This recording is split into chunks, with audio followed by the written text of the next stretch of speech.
ciclismo molti sono stati i corridori italiani diventati poi dei gran campioni. Guerra, Bartali, Baldini, alcuni nomi che hanno fatto storia e molti altri ancora. Ma fra questi spicca un nome, Fausto Coppi, un campione che ha vinto tutto quello che c'era da vincere. Fausto Angelo Coppi nasce a Castellagna, in provincia di Alessandria, il 15 settembre 1919, in una famiglia di modeste origini. Trascorre la vita a Novi Ligure, prima in Viale Rimembranto e poi a Villa Carla, sulla strada per Serravalle. Poco più che adolescente, costretto a trovarsi un lavoro come garzone di salumeria. Ragazzo a modo ed educato e subito apprezzato per la sua dedizione, il suo fare introverso e la sua naturale gentilezza. Però scorazza poi là su di una rudimentale bicicletta regalatagli dallo zio. Si distende dal lavoro con lunghe scampagnate, dove si inebria al contatto con l'aria aperta e la natura. Nel luglio 1937 disputa la sua prima corsa. Il tracciato non è facile, anche se si svolge tutto in prevalenza da un paese di provincia all'altro. Purtroppo a metà gara è costretto a ritirarsi, poiché una gomma si gonfia inaspettatamente. Gli inizi non sono male, quindi promettenti, malgrado il ritiro da attribuire al caso e alla sfortuna più che alle doti atletiche del giovane Fausto.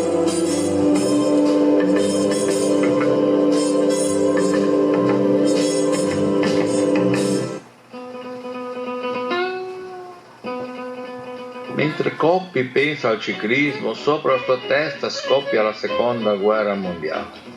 Militare a Tortona, caporale della terza squadra di un plotone inquadrato nella compagnia agli ordini di Fausto Bidone, viene fatto prigioniero degli inglesi in Africa, a Capobon.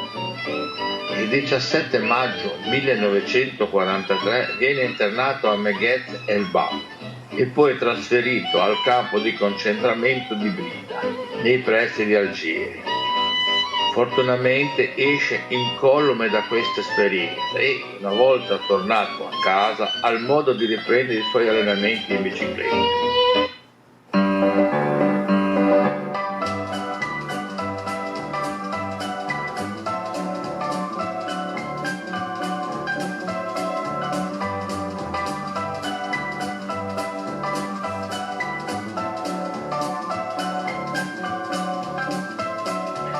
Poco tempo dopo, qualche osservatore, convintosi del suo talento, lo chiama alla Legnano, che diventa di fatto la prima squadra professionistica a cui prende parte. In seguito difenderà i colori delle seguenti squadre: Bianchi, Carpani, Tricofilina. Alla fine del 1959 si lega alla San Pellegrino.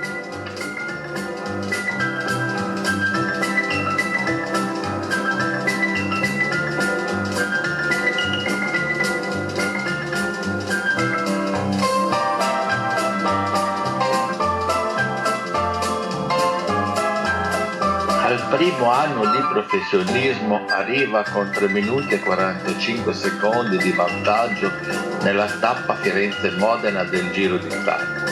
Conquista una vittoria che gli consente di smentire le previsioni generali che volevano Giro Bartali vincitore della corsa.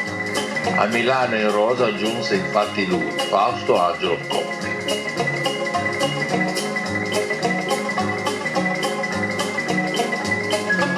Alcune delle altre cavalcate solitarie che fecero scorrere fiume d'inchiostro furono quella di 192 km nella tappa Cuneo-Pinerolo del Giro d'Italia del 1949, un vantaggio di 11 minuti e 52 secondi. Quella di 170 km del Giro del Veneto, un vantaggio di 8 minuti. E quella di 147 km della Milano-Sanremo del 46 con un vantaggio di 14 minuti.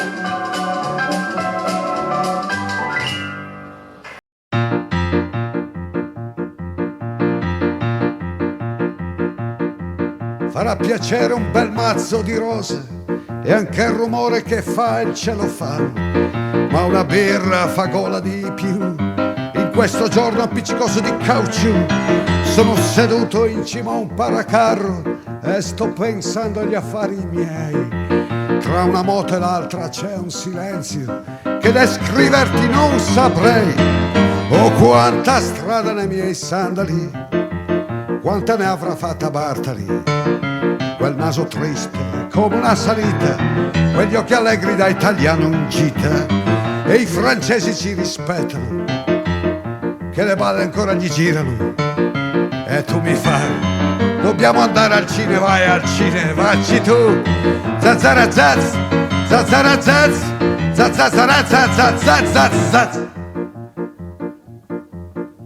È tutto un complesso di cose che fa sì che io mi fermi qui. Le donne a volte sì sono scontrose, o forse hanno voglia di farla pipì. E tramonta questo giorno in arancione, si gonfia di ricordi che non sai.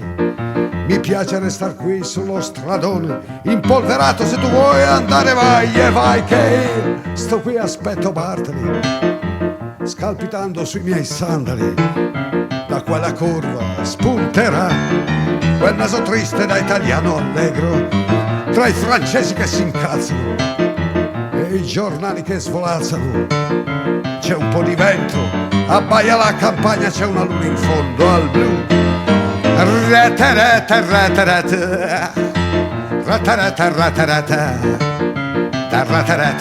ratarata, ratarata, ratarata, ratarata. Tra i francesi che si incazzano e i giornali che svolazzano. E tu mi fai, dobbiamo andare al cinema, vai al cinema, vacci tu. Zazzarazaz, zazzarazaz, zazzarazaz, zazzarazaz.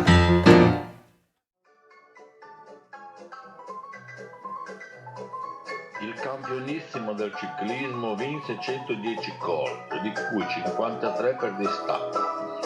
Il suo arrivo solitario sui grandi traguardi era annunciato con una frase coniata da Mario Ferretti in una famosa radiocronaca dell'epoca. Un uomo solo al comando, a cui Ferretti aveva aggiunto la sua maglia bianco-celeste e il suo nome Fausto Coppi.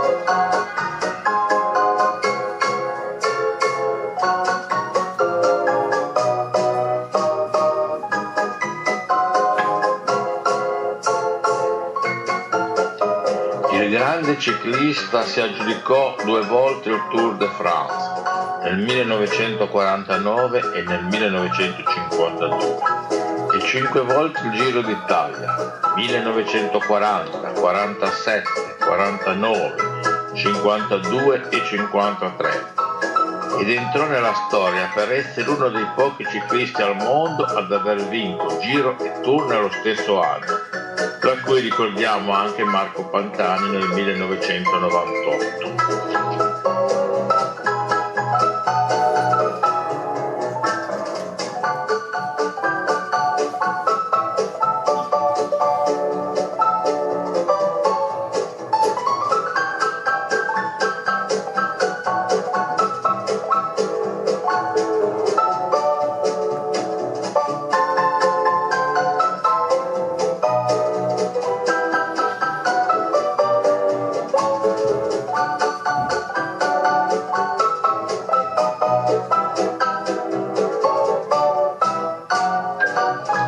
Al suo attivo vi furono 3 Milano-Sanremo, 1946, 1948, 1949, 5 Giri di Lombardia, dal 1946 al 1949, 1954, 2 Gran Premi della Nazione, 1946-1947, una Parigi-Roubaix.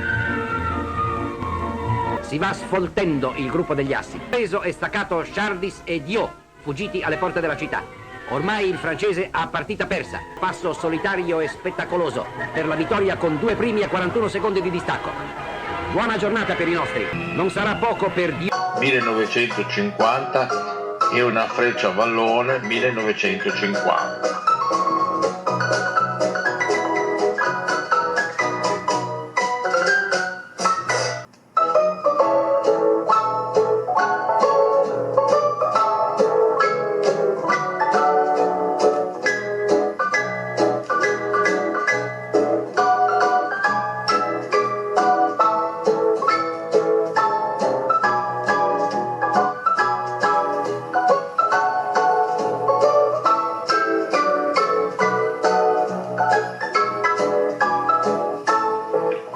Fausto Coppi muore il 2 gennaio del 1960 per una malattia contratta durante un viaggio in alto volta e non diagnosticata a tempo, che gli stroncò la vita a soli 41 anni.